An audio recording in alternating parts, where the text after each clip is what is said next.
Celebrity True or False. You can't handle the truth. There you go. That's the setup. That's our production value, Robert, right there. What do you think? Okay, good. I'm glad we're through it. We're through it. Okay, first up, true or false, Robert De Niro. You prepped for Taxi Driver by working an overnight shift as a cab driver and got recognized because you had just won your first Oscar in Godfather Part 2. Is that true? There was one time when I was working in the cab for about 2 weeks, I looked through the rearview mirror, and the passenger, I could tell, that he said, "Do I know that person?" Something, and so that was the only time actually. No one looks at the driver, a cab driver. Usually, they don't. You're just a driver. So it was pretty anonymous. But the story that I had read, again on the internet, which means normally it's true, is that somebody was sitting in the back of this cab and said, yes. Aren't you the guy who just won for The Godfather Part 2? And is this so bad that you can't get any work that you're a cab driver? Is that true? That's a good story, but that's not as I remember. But you did it for 2 weeks? You were a cab driver overnight for 2 weeks in 1975? I think it was about 2 weeks. I think it was.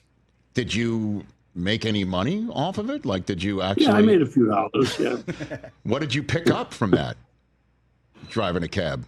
It's interesting. I didn't pick up any crazy people or anything. It was pretty civilized, the whole thing. I drove all over the city, and it was good. Okay. I took my cab, got my hack license and all that stuff, and it was good. You didn't have the Mohawk cut though, right? Driving. No. Okay. The Mohawk. Okay. No. So did you? Because that would have been a different vibe in your cab, right? Had you had the Mohawk in the middle of the night in 1975. It would have been, but it's New York, so people. All the more reason to ignore you because they say, "Oh, let him just drive me where I need to go. I don't want to know anymore." Okay. Next up, true or false, Robert De Niro. You actually broke one of Joe Pesci's ribs in Raging Bull, and Martin Scorsese kept that shot in the movie. Is that true? That could be true. I didn't know it. I mean, I was holding my punches, but Joe, apparently I did crack his rib because I was very careful. So, he kept it in the film, Scorsese. He did. I think. I think he did. You wouldn't notice. I mean, he might have winced more or something. I'm forgetting. But if Marty says he did, he did. Is it true you met Scorsese as a teenager because you grew up in the same Lower East Side neighborhood? Is that true? Yeah, we didn't hang out together, but we knew each other's group, and we had a mutual friend who actually was in the movie. Named Robert Urcola. He sadly passed away a few months ago.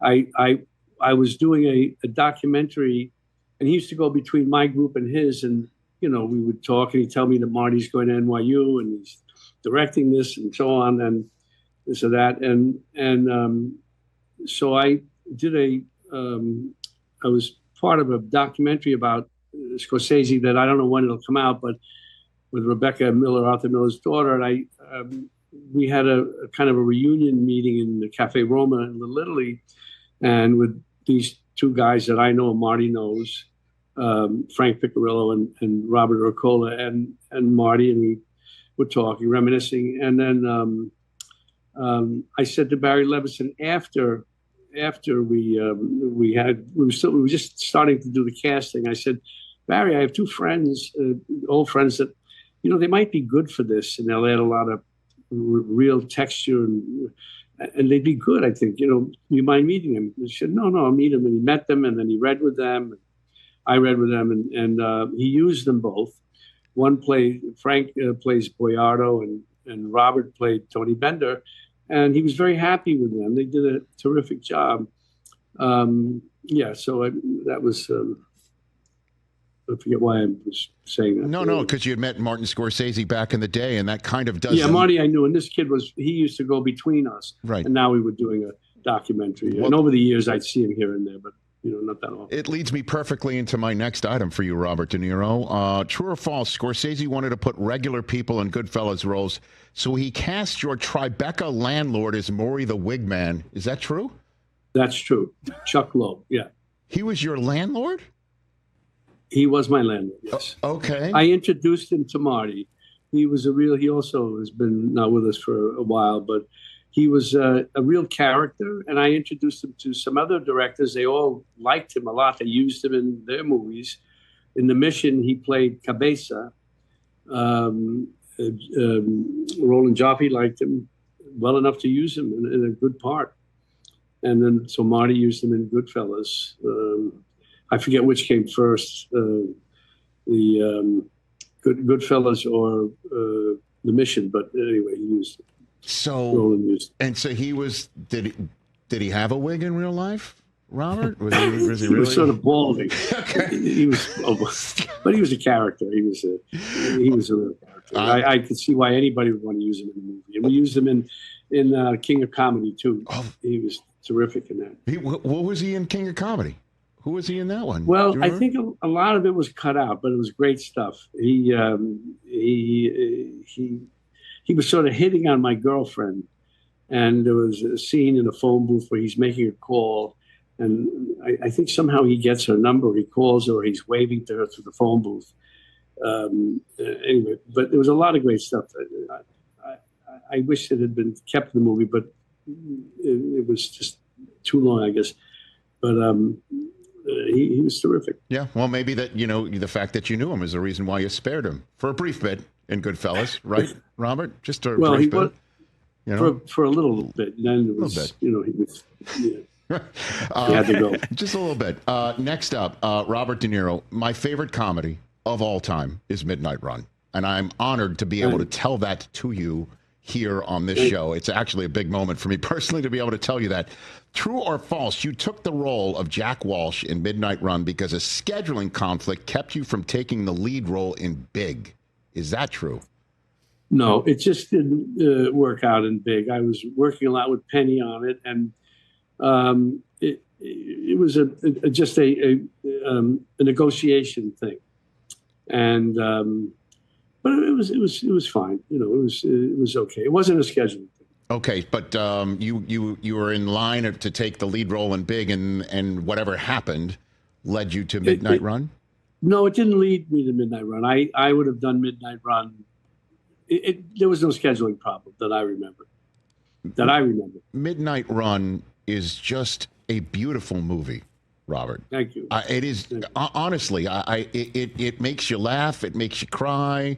And, I can't get enough of it. And I'm wondering what your memory of this film was 35 years ago now, by the way. Yeah, it was a terrific script.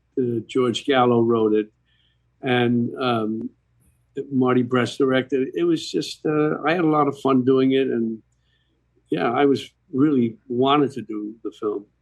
And so I was glad that I was able to when I read the script. But in real life, you are not unpopular with the Chicago Police Department, right, Robert? We just make sure. Okay, very good. I want to make sure on that. No. All right, I got two more for you here in the true or false. True or false, your diner scene with Al Pacino in Heat was shot at 1 a.m. with no rehearsals. We were just, there was no blocking necessary. We were both sitting in seats facing each other at a table. So we started late for some reason. Dark was needed. It was night, and I guess we did start shooting around one in the movie. That's one of my favorite scenes of the movie. And when I read it, I said, "This is a great scene." Why? It was just the dynamic between these two characters. It all sort of came together in that scene. So I really wanted to do my best in it. Were you aware that it was the first on-screen time you've ever had with Pacino in your careers? Were you guys aware of that when you sat down in that diner in Los Angeles? If you thought about it, I suppose. Yeah, I suppose you. I realized that obviously, yeah, somewhere. Okay. Last one for you, Robert De Niro, and Celebrity True or False. True or false, Don Rickles needled you with no mercy throughout the entire shoot of Casino. Is that true? Don was a very sweet, lovely guy who always, that was his thing, to give you a hard time. But it was always nice. It was never mean or anything like that. Everybody who knew him knew that. And he delivered, he was good. He was very funny. So there are well-known stories about him doing certain things to people, but always with good, with a good feeling. I love it. Catch the Rich Eisen Show live weekdays from 12 to 3 p.m. Eastern on Roku Sports Channel in the U.S.